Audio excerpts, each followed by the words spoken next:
নরসিংহ অবতারটি জন্ম কেন হয়েছিল?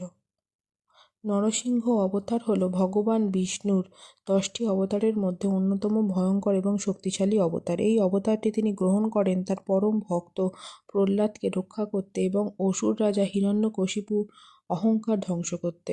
নরসিংহ অর্থাৎ অর্ধেক মানুষ এবং অর্ধেক সিংহ। হিরণ্যকশিপু ছিলেন এক শক্তিশালী অসুর রাজা। তিনি ব্রহ্মার আশীর্বাদে নিজেকে ঈশ্বর মনে করেছিলেন এবং সবাইকে তার পুজো করতে বাধ্য করছিলেন। কিন্তু প্রহ্লাদ তার পুত্র পরম ভগবান বিষ্ণুর ভক্ত ছিলেন। প্রহ্লাদ সদা ভগবান বিষ্ণুর নাম জপ করত। হিরণ্যকশিপু বহুবার তাকে বিষ্ণুর নাম ছাড়তে বলেছে, কিন্তু প্রহ্লাদ অস্বীকার করে। এরকমই একদিন হিরণ্যকশিপু প্রশ্ন করে, তোর ঈশ্বর কোথায়? এই খুঁটিতেও কি সে আছে? প্রহ্লাদ বলে, হ্যাঁ, তিনি সর্বত্র।